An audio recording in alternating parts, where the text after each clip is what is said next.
বরের জন্মদিনের দিন বরকে তেতো খাইয়ে কাজে পাঠিয়ে দিলাম। হ্যাঁ, তোমরা ঠিকই শুনেছ, আজকে আমার বরের জন্মদিন, আর আজকে ওকে তেতো খাইয়েই কাজে পাঠালাম। তোমাদের তো আগের ভিডিওতে বলেইছিলাম বরের জন্মদিনে কিছু করব, তাই এই পার্সেলটা আগের দিন রাতেই অর্ডার করে দিয়েছিলাম। হাতে যেহেতু বেশি টাইম ছিল না, তাই বিগ বাস্কেট থেকেই অর্ডার করে দিয়েছিলাম। নিয়েছি এই ওয়াইল্ড স্টোনের পারফিউমটা আর একটা কার এয়ার ফ্রেশনার। চলো এবার বলি কেন বরকে তেতো খাইয়ে কাজে পাঠালাম।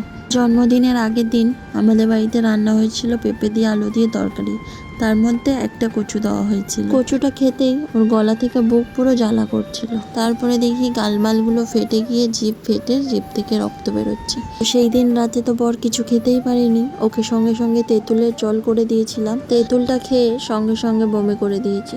তারপরে দিলাম লেবুর রস, তাতেও ওর খুব একটা কাজ দেয়নি। সেই দিন রাতে আর কিছুই খাইনি, না খেয়েই শুয়ে পড়েছে। পরের দিন যেহেতু ওর জন্মদিন ছিল, তাই সকাল সকাল উঠে পায়েস বানিয়ে দিয়েছিলাম, কিন্তু তার আগেই ওকে তেতো পাতা তুলে খাইয়ে দিয়েছিলাম, যদি কোনো পয়জন থেকে থাকে সেটা যাতে কেটে যায়। পায়েস তো খেতেই পারিনি, শুধু একটুখানি মুখে দিয়েছে। তারপরে বর তো কিছু না খেয়ে কাজে চলে গেল। জন্মদিনের দিন না খেয়ে কাজে গেল বলে মনটা খুব খারাপ ছিল, তাই ভাবলাম আর কিছুই রান্না করব না। ভেবেছিলাম তো অনেক কিছুই করব, কিন্তু কিছুই হলো না। ছেলের জন্য সকালে বানিয়েছিলাম সুজি, পুরোটাও খেতে পারিনি, অল্প থেকে গেছে, সেটাই সকালের টিফিনে খেয়ে নিলাম।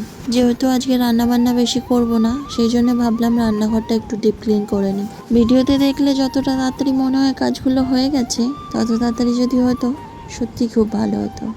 এই রান্নাঘর পরিষ্কার করতে করতে আমার বেলা 2টো বেজে গেছিল। সেদিনকে বানিয়েছিলাম ডাল আলু ভাতে ভাত, যাতে বর রাতে এসে অন্তত ডাল দিয়ে চটকে ভাতটা খেতে পারে। কিন্তু এখন তো দেখছি আমি যা ভাবছি তার উল্টোটাই হচ্ছে। বর ফোন করে বলল, রেডি হয়ে থেকো, তাড়াতাড়ি বাড়ি আসছি, একটু বাইরে বেরোবো।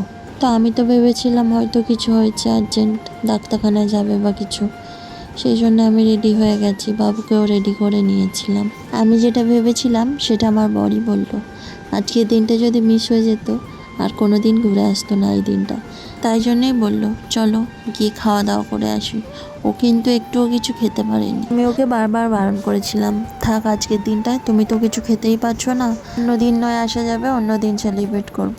ও তখন বলল এই দিনটা তো আর সেই দিন হবে না, সেটা একটা অন্য দিনই হয়ে যাবে। ভেবেছিলাম কেক কাটিং করব, কিন্তু গেছিলাম একটা ছোট্ট মতন রেস্টুরেন্টে, তাই আর কেকটা কাটা হয়নি। আমাদের মতন নিম্নবিত্ত মানুষদের এখনো বড় রেস্টুরেন্টে গিয়ে কেক কাটিং করব, সেই সামর্থ্যটা এখনো তৈরি হয়নি।